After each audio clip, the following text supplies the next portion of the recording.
इस बार सिविल सेवा परीक्षा में राजस्थान के छात्रों ने बाजी मारी है। 30 में से 8 स्टूडेंट सिविल सेवा की परीक्षा क्लियर किए हैं।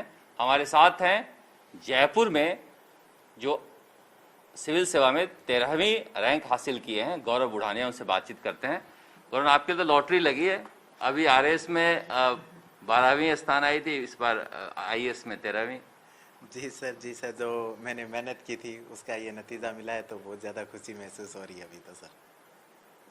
ग्रामीण परिवेश से आप आते हैं, चूरू में आपकी पढ़ाई हुई है। ये एक बड़ा मौका होता है गांव के लड़कों को इस तरह से आके कामयाबी हासिल करना।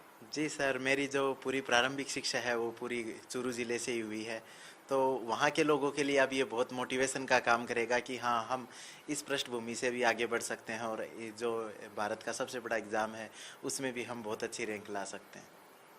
कैसा सफ़र रहा आपका? कैसे चूरू में पढ़ाई की? यहाँ किसके साथ रहते हैं, कैसे पढ़ते हैं? जी सर, मैंने अपनी जो 10th तक की एजुकेशन थी वो चूरू ज़िले से की थी। उसके बाद मैंने आईआईटी बीएचयू से ग्रेजुएशन किया था माइनिंग इंजीनियरिंग में। उसके बाद सर मैंने मास्टर्स किया था सोशियोलॉजी में। उसी के साथ मैंने आरएस 2018 का प्रयास दिया था, उसमें मेरा 12वां स्थान था। और ये यूपीएससी 2020 में मेरा फर्स्ट अटेम्प्ट था और इसमें मैंने 13वां स्थान हासिल किया है। और मेरी ज़्यादातर पढ़ाई मेरे गृह ज़िले चूरू से हुई है, ये जो प्रिपरेशन मैंने की है। बाकी मेरे भैया और भाभी यहाँ जयपुर में रहते हैं, तो मैं इनके साथ रह के भी जब टेस्ट सीरीज़ वगैरह से रिलेटेड कुछ कार्य होता था तो मैं जयपुर में भी मेरी तैयारी कर लेता था सर। तो आप तो बचपन से मेधावी रहे हैं, इंजीनियरिंग करके मास्टर करके बने हैं। इतनी पढ़ाई कितनी घंटा पढ़ते थे आप? नहीं सर, ऐसा कुछ मेरा स्टडी का फिक्स नहीं रहता था। जैसे जब नॉन रेगुलर टाइम होता था तो मैं 6 से 8 घंटे की पढ़ाई करने की कोशिश करता था रेगुलर। लेकिन जब एग्ज़ाम टाइम आता था तो रिवीजन ज़्यादा करने पड़ते थे। जो ये कंपटीशन एग्ज़ाम है इसमें आर्ट्स के सब्जेक्ट ज़्यादा हैं, तो उनका एक नेचर होता है कि आप एक टाइम के बाद उनको दिमाग से भूल जाओगे, इसलिए हमें थोड़ा सा उनका रिविज़न करना होता है। तो जब एग्ज़ाम टाइम आता था तो मैं 8 से 10 घंटे की स्टडी करता था, वरना मैं 6 से 7 घंटे की स्टडी कंटिन्यू रखता था सर।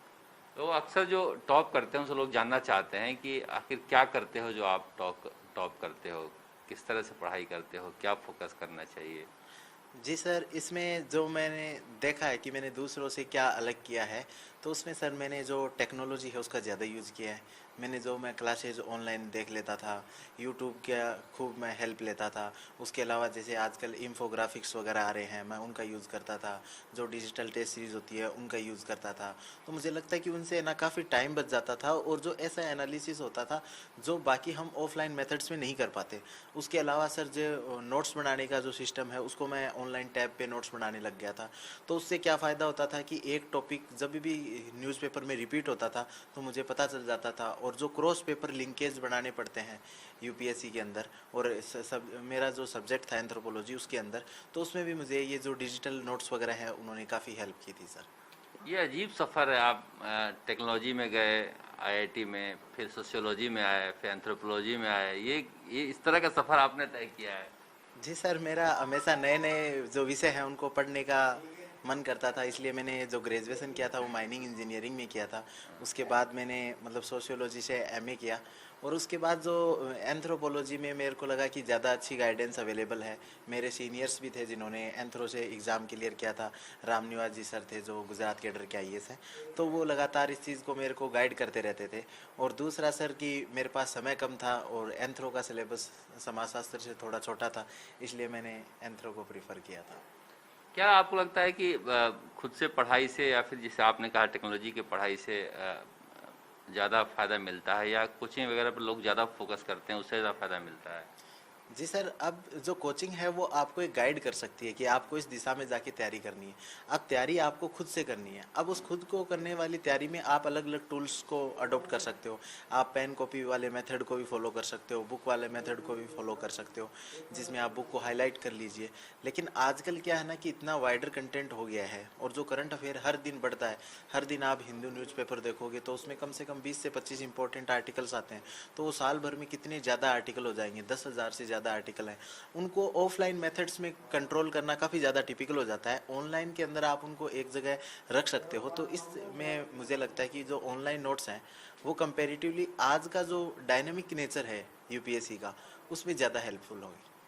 आपका सपना तो साकार हो गया, अगला सपना क्या है? जी सर, अभी तो ये एक मंजिल शुरू, यहाँ से जो मंजिल के लिए रास्ता शुरुआत हुआ है, मंजिल है कि मैं लोगों के बीच में अपनी पहुंच बना सकूं, लोगों मेरे को अप्रोच कर सके, उनकी जो प्रॉब्लम है उनको मैं समझ सकूं और उनका मैं कुछ इनोवेटिव तरीके से मैं कुछ सॉल्यूशन निकाल सकूं। जिस दिन मतलब कि ये सब चीज़ें हो जाएंगी तो मुझे लगता है उस दिन असली में जो सपना साकार होगा सर। ये सारे आपके साथ ही आरएस निकाले हुए हैं? जी सर, ये मेरे दोस्त हैं सभी। ये मेरे RS 2018 के बैचमेट हैं। ये संजीव जी खेदड़ हैं जिनकी 39th रैंक आई थी। ये हुक्मी जी हैं जिनकी 18वीं रैंक आई थी। और वो कल्पित शिवरान हैं जिनकी 25वीं रैंक आई थी सर।